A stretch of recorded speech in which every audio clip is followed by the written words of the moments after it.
Welcome to another architecture lecture. Today we'll be talking about Peter Zumthor's Bruder Klaus Field Chapel. Given how much of a pressurized industry architecture is, I think one must enjoy the process. One must find things to enjoy, cool experiments to conduct, find joy in the people that surround it, the environment that it's being built on.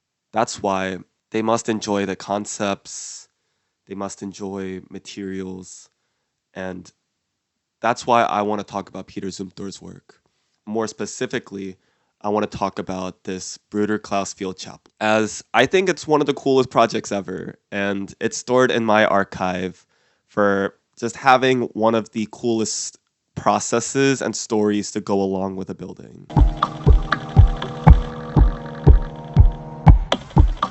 So, context. The architect was approached by the townspeople who owned the farm that the chapel is on. They wanted a really beautiful space, but couldn't really offer him much money. But because he was so in love with the space, he did it for a severe discount, as long as they pretty much let him have complete creative control. They put their trust in him, and he slowly worked on this in between other projects that he was working on in his atelier. He decided to use the town's local resources to create something really specific for its context, but designed it in such an imaginative way that it really brought out the best of the character of this town. He brought in a bunch of local farmers to provide lumber, formed this primitive hut kind of structure, poured concrete over the whole thing, and once that cured, burned all the lumber within.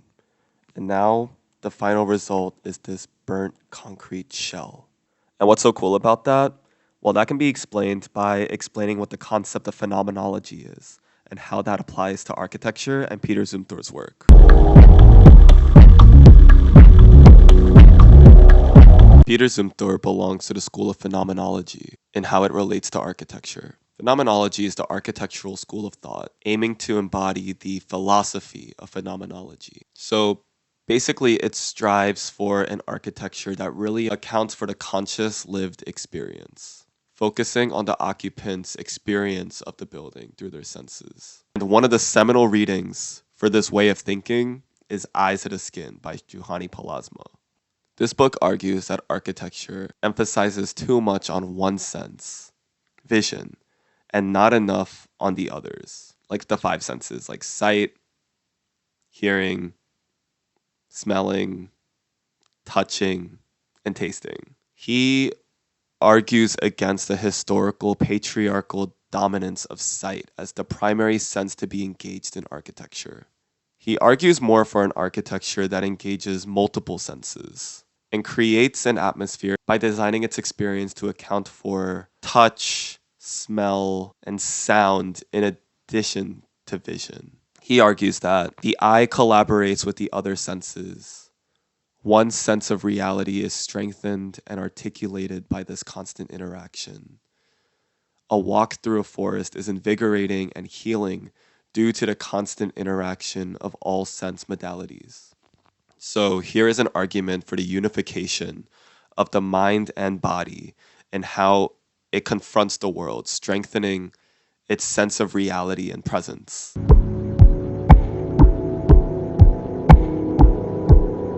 Peter Zumthor actually has his own book called Atmospheres. It's like his own reflections on his work, which end up having a lot of overlap with phenomenology. He talks about how light falls on architecture, the sound of buildings, the temperature of buildings. It's a really lovely read. I highly recommend it, as it's also pretty short.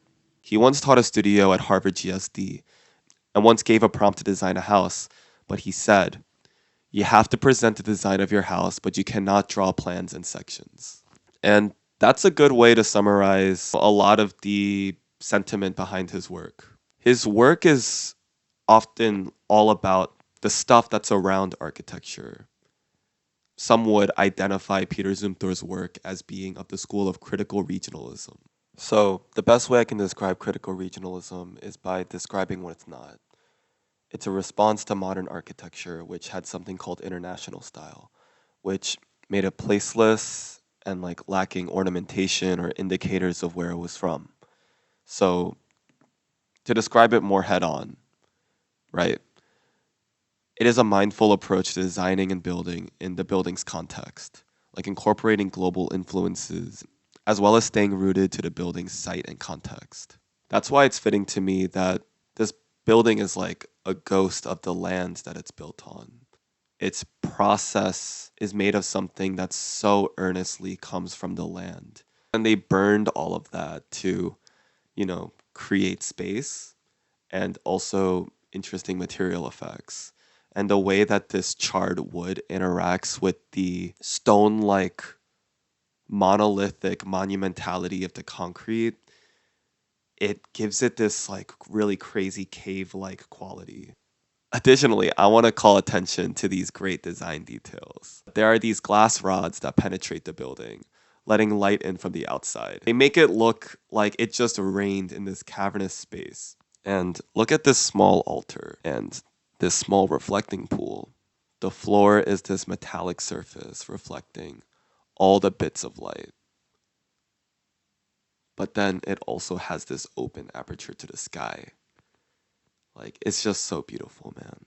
Charring wood has a tactile quality to it that no other material has. It contains a lot of things: soot and ash, texture of the memory of the process in the wood, a unique scent that reminds you of nostalgic memories, such as like a campfire, the whole, like the material and like just everything around it and the process that it's been through just has such a unique quality to it that really engages all of the senses.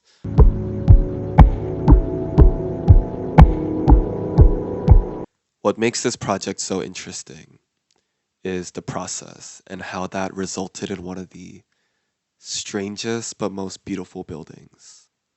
However, this project is also about the beauty of places, designing for people, and helping a local environment transcend through public spaces and architecture. I say this all the time. I think really good architecture projects are like a self portrait of the architect. This project is sort of like a self portrait of Atelier Zumthor and its values, but also the environment that it inhabits. And that's what great architecture does. It says something about the human condition and the places that these buildings inhabit. Who commissions it, who occupies it. It says something about all these people, because that's what architecture is. I mean, it's buildings and it's construction, but what makes it transcend from those things? What differentiates it from just building are ideas and concepts and drawings and falling in love with places. I just think this is something that this project excels at. It is so full of love. Thank you so much for sticking around this far. Here at Meaningless, we tell stories through architecture. I know that they're just buildings to a lot of people, but we try to find joy in its aesthetics. We try to embody the philosophy and its concepts. And we want to tell the stories of these buildings, of these great works, these ideas and concepts. I'm Younghyun. Thank you again so much.